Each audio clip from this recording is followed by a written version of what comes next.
Hello everyone, welcome to my YouTube channel আর my Facebook page. তো আপনারা কেমন আছেন? আশা করি আপনারা সকলেই ভালো আছেন। তো আজকে হচ্ছে মাঠের জমিতে আসছি, মনে করে যে ঘাসের জমিতে আর কি, মাঠে আর কি ঘাসের জমিতে আসছি। তো আজকে হচ্ছে এখানে ঘাস শেষ হয়ে যাবে। অল্প কিছু ঘাস আছে এখানে, অল্প কয়টা, দেন এখানে অল্প কয়টা রেড পাকসন হয়তো বা কয়টা থাকবে, কিন্তু এই যারা অন হাইব্রিড ঘাসটা আর কি শেষ হয়ে যাবে। তো এরপরে হচ্ছে হয়তো বা ডাঙাডোর থেকে আর কি ঘাস কালেক্ট করতে হবে, কিছু করার নাই।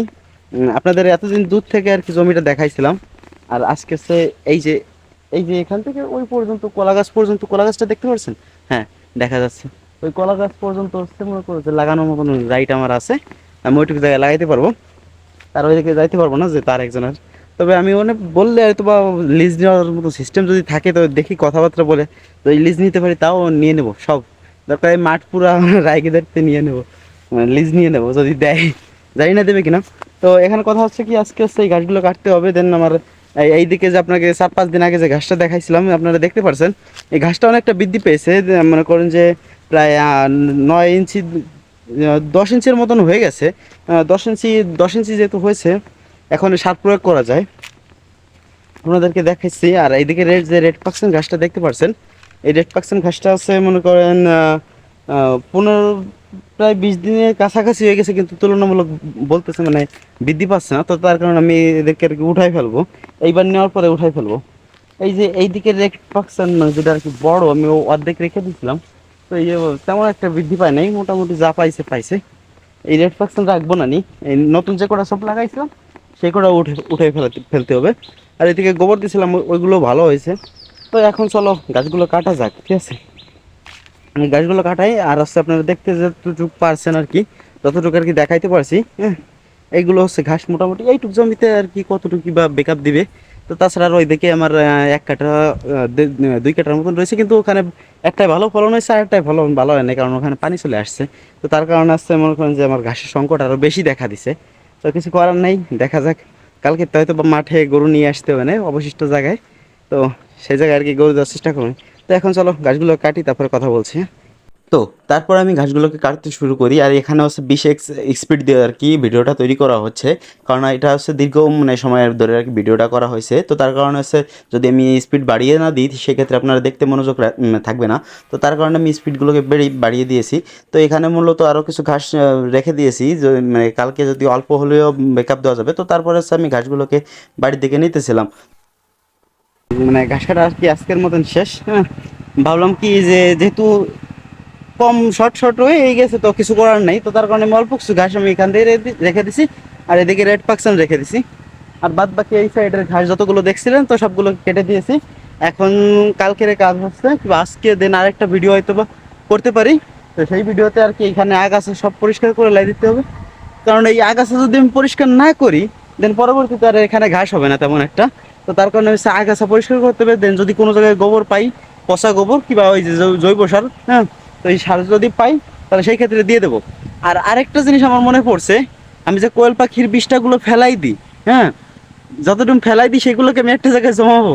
সেইগুলোতে প্রচুর পরিমাণে মানে করে জৈব সারের কারণ ওইটা গরুর গোবর থেকে বেশি ঢাকি, ঠিক আছে? ওটা থেকে গ্যাস উৎপাদন করলেও আরও বেশি মানে করে যে ভালো হয়। তো গ্যাস উৎপাদন করার মতন পরিবেশ আমার নাই, কারণ হচ্ছে আমার 30টা 26টার মতন পাখি। তো ওদের আর কতটুকু গ্যাস উৎপাদন হবে? তবে ওইটা জমাই রাখলে 1 বছর পরে আর কি জমিতে দেওয়ার মতন হয়ে যাবে। তো তার কারণে আমি ওইটা জমানোর চেষ্টা করব। আর সাথে আমার মুরগি আছে, তো মুরগিটা আপাতত লিটার আমি তেমন একটা পাচ্ছি না। তো তার কারণে আমি মনে করি যে ওটা সংগ্রহ করার মতন পরিবেশই নাই। তো সেই ক্ষেত্রে আমি ওই মুরগিটা বাদ দিলাম। কোয়েল পাখি যতটুকু হয় ততটুকু আমি এখানে দেওয়ার চেষ্টা করব। তাতে আমি মনে করি যে সার আর গোবরের উপর এত নির্ভর করা লাগবে না, আমার কোয়েল পাখিরটুকু এই মোটামুটি হয়ে যাবে। তো ওই কোয়েল পাখিটা দিলে 1 বছরে একবার দিলেই এনাফ, বেশি দেওয়া লাগবে না, একবার দিলেই এনাফ। ওই বেশি দেওয়া লাগবে না, কারণ হচ্ছে ওটা এতটাই ধাক আপনি ধারণা করতে পারবেন না। মানে প্রচুর ধাক, মানে একবার দিলে 1 বছরে মনে হয় না যে দেওয়া লাগবে। আমি যেহেতু দিই নাই, হ্যাঁ, আমার আর কি খেয়াল মনে পড়লো। তো তার কারণে হচ্ছে আমি মানে আহ, কালকে একটা ভিডিওতে দেখছিলাম ওই যে কৃষি কথা চ্যানেলের, আপনারা দেখছেন ওই আপুরে, কি যেন আপুটার নাম আমার খেয়াল নাই, যদি আপনাদেরকে মনে পড়ে আর কি নামটা জানেন তো আপনারা একটু মেনশন কি করে দিন তারে, হ্যাঁ, যাতে আমার এই ভিডিওটা সে দেখতে পারে যে আমি তার ভিডিও দেখে কিছু অন্তত ওকে শিখছি। তো তাকে একটু মেনশন করে দিন। তো আমি সেখান থেকে আর কি ভিডিওটা দেখছিলাম, বিষয়টা এমন যে মুরগির বিষটা দিয়ে আর কি মনে করেন যে ঘাসের জমিতে দিচ্ছে, হ্যাঁ। তো মুরগির বিষটা যদি চলবে তাহলে আমার কোয়েল পাখির বিষটা কেন চলবে না? তো আমি সেই ক্ষেত্রে আমি সেটা দেখে আর কি বুঝে নিছি যে না, কোয়েল পাখির বিষটা দিয়েও আমার এই জৈব সার তৈরি করা সম্ভব। তো আমার ওই পিছনের দিকটা আমি কয়েকদিনের মধ্যে কাজ শুরু করব। মনে করো এখানে বৃষ্টি, এখানে আমি যেখানে দাঁড়ায় আছি এখানে একটু স্যাঁতসেঁতে ভাব, মনে করো যে এখানে হালকা নরম মাটি আর কি। এই পানি দেওয়ার পরের দিনই যেরকম হয় না, মানে সেই দিন পানি দেওয়ার বিকেলে, সকালে পানি দিলাম, বিকেলে যেরকম হয় পরিবেশটা, ঠিক সেরকম একটা পরিবেশ এখানে আপাতত আছে। তো তার কারণে স্যাঁতসেঁতে ভাব থাকার কারণে তো আমি এই ঘাসগুলোকে যতই মানে ছাঁচার চেষ্টা করি না কেন, খুব একটা ভালো হবে না। তো তার কারণে আর কি মোটামুটি এই আমি পারবো না। এইদিকে আমার আজকেও কিছু কাটিং আপনারা দেখছেন আমি রাখছি, তো সেগুলোকে আমি লাগানোর চেষ্টা করবো, এটা আর ভিডিওতে আনবো না। যেহেতু আপনাদেরকে আর আগে একদিন ভিডিও করে দেখাইছি যে আমি ঘাস কাটিং কীভাবে লাগাই, তো অতএব বারবার একই জিনিস দেখানোর কোনো প্রয়োজন মনে করি না। হ্যাঁ, তো এখন হচ্ছে বাড়ি যাই ঘাস কোটাকে নিয়ে। হ্যাঁ, ওই পিছনে ঘাস দেখতে পাচ্ছেন, আজকে জানি না কতটুকু হবে, তবে একেবারে কম হবে না। প্রচুর পরিমাণেই হয়েছে। আমি যতদূর জানি, যদিও মনে করো হয়তো বা ফুলফিল হবে না, তবে যতটুকু হবে এনাফ। আচ্ছা, বেশি আর প্রয়োজন হবে না। প্রচুর বাতাস, জানি না কতটুকু নয়েজ যাচ্ছে কিংবা কতটুকু কি হচ্ছে। দেন তারপরে আমি চেষ্টা করবো ওই ক্যাপকাটে যে কি নয়েজ ইরেজার মনে হয় সম্ভবত, তো নয়েজ ইরেজারটা দিয়ে আর কি মানে নয়েজটা ক্যান্সেলেশন করে দেবো। তো তারপরে আর কি ভিডিওটা আপলোড করবো, জানি না কতটুকু কি ভালো হবে। তো আপাতত ঘাসটা নিয়ে আপনারা দেখতে থাকেন, আমার সাথেই থাকেন। আর ঘাসটা নেওয়ার পরে এই ভিডিও আজকের মতোই শেষ হয়ে যাবে।